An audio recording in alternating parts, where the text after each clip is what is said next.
खबरदार रहो। उन्होंने अपने जलसे खाली उन एरियाज में रखे हैं जहां पे वो हमारा वोट तोड़ सकते हैं। आप उनकी लिस्ट देखो, रामबंद में उनका जलसा नहीं है, उधमपुर की 10 कॉन्स्टिट्यूंसियों में उनका जलसा नहीं है, कुटवा की 6 कॉन्स्टिट्यूंसियों में उनका जलसा नहीं है। खाली उनका जलसा है खड़ी में, उनका जलसा है संगलदान में, उनका जलसा है बदरवा, डोडा और बलेसा में, ताकि वो हमारा वोट तोड़े और जतिंदर सिंह को जितवाए। वो जतिंदर सिंह जिसका 10 साल हमने साया तक नहीं देखा, ना वो हमको मिला। जरा एक काम बताओ कभी जो जतिंदर सिंह ने किया होगा 10 साल में। वो उस बात का मुझे उनको एहसास नहीं है, मुझे तो एहसास है। कहां पे कांग्रेस में सबसे बड़े लीडरों में वो गिने जाते थे। हम तो कहते थे कि इंशाल्लाह कांग्रेस की हुकूमत आएगी, शायद ये मुल्क के नायब सदर या सदर बन सकते हैं। कांग्रेस ने उनको कौन सी कमी रखी थी? कौन सा ओहदा था जो उनको नहीं मिला था? लेके 19 तारीख तक मुकम्मल इस कोशिश में लगे रहेंगे कि एक एक वोट यहां से हाथ के निशान पे जाके इंडिया अलायंस के उम्मीदवार को यहां से कामयाब करके भेजेगी। मैं आप सबसे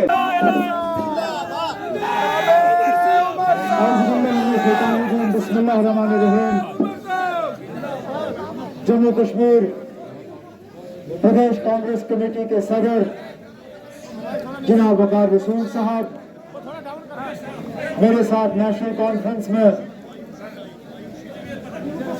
जिला सदर और सेगमेंट इंचार्ज जनाब सजाद शाहीन साहब, रामबन डिस्ट्रिक्ट के डीडीसी चेयरपर्सन हमारी। इनको सुप्रीम कोर्ट का फैसला है। हमें तो 6 साल हो गए, 18 में हमारी असेंबली रद्द की गई। हमें तो 6 साल हो गए असेंबली इलेक्शन मांगते मांगते। जहां तक स्टेटहुड वाली बात, अरे स्टेटहुड तो आप लोगों ने हमें यूटी बनाया। इसलिए अपनी बात यहां पे खत्म करते हुए मैं आप सबसे सिर्फ ये मोतबाना गुजारिश करना चाहता हूं कि अगर आप जम्मू कश्मीर के मौजूदा हालात से मुतमईन हैं तो फिर आप कहीं और बटन दबाइए, मुझे कोई गिला नहीं होगा। लेकिन अगर आप मौजूदा हालात से परेशान हैं, अगर आप मौजूदा हालात से मायूस हैं, अगर आपको लगता है कि आपके साथ इंसाफ नहीं हुआ है, अगर आपको लगता है कि तरक्की का कोई नया दौर आपके लिए शुरू नहीं हुआ है, अगर आप मुल्क के हालात से परेशान हो, तो मेहरबानी करके 19 अप्रैल को सुबह सवेरे मुंह हाथ धो के आपने बिस्मिल्लाह करके पोलिंग बूथ में जाके चौथे बटन को ढूंढ के वहां हाथ का निशान होगा। उस हाथ के निशान में हल का भी निशान है। मिलके हम ये इलेक्शन लड़ रहे हैं क्योंकि हमने मुल्क में वो ताकतें हरानी है जिन ताकतों ने यहां सिर्फ नफरत और जहर भिगोने का जो है काम किया हुआ है। अब इस उम्मीद के साथ कि दरगाह हजरत बल देखा होगा, मैं खुद वहां मौजूद था। अपनी मर्जी से एक आदमी ने इस्लाम कबूल किया, मर्जी से।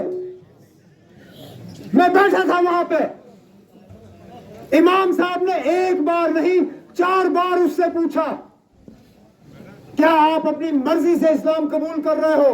कहा हां। कहा क्या आपको किसी ने कोई रिश्वत दी? कहा नहीं।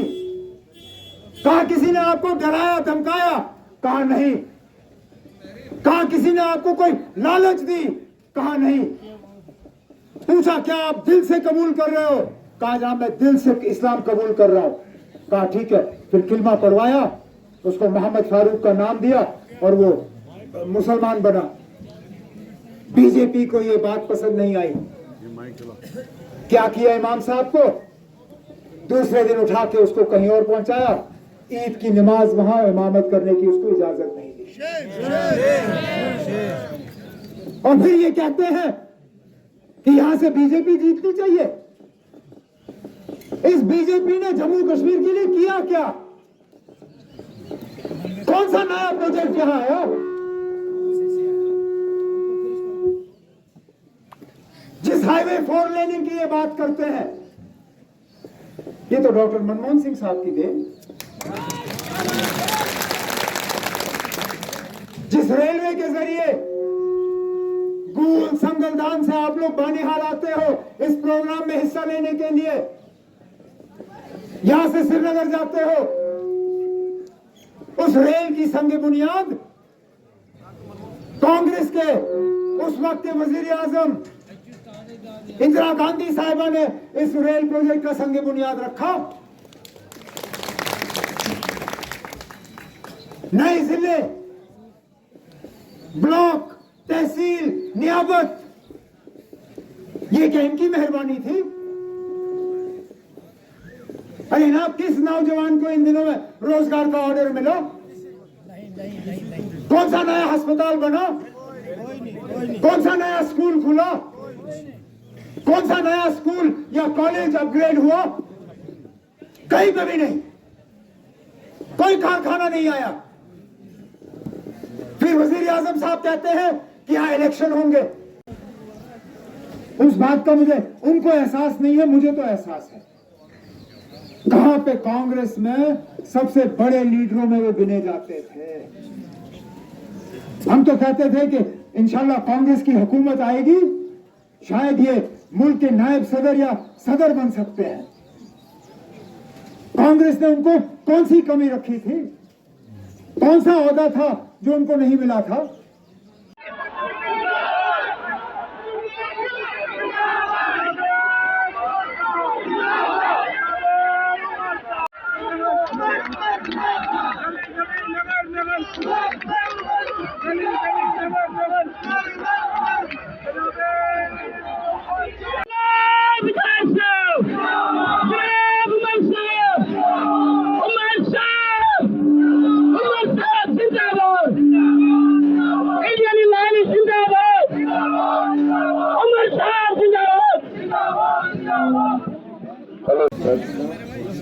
गुलशना जी बोल गया था, गुलशन परवीन जी, लाल गुप्ता जी, आज काउंसलर बनहाल जनाब इम्तियाज अहमद खांडे साहब,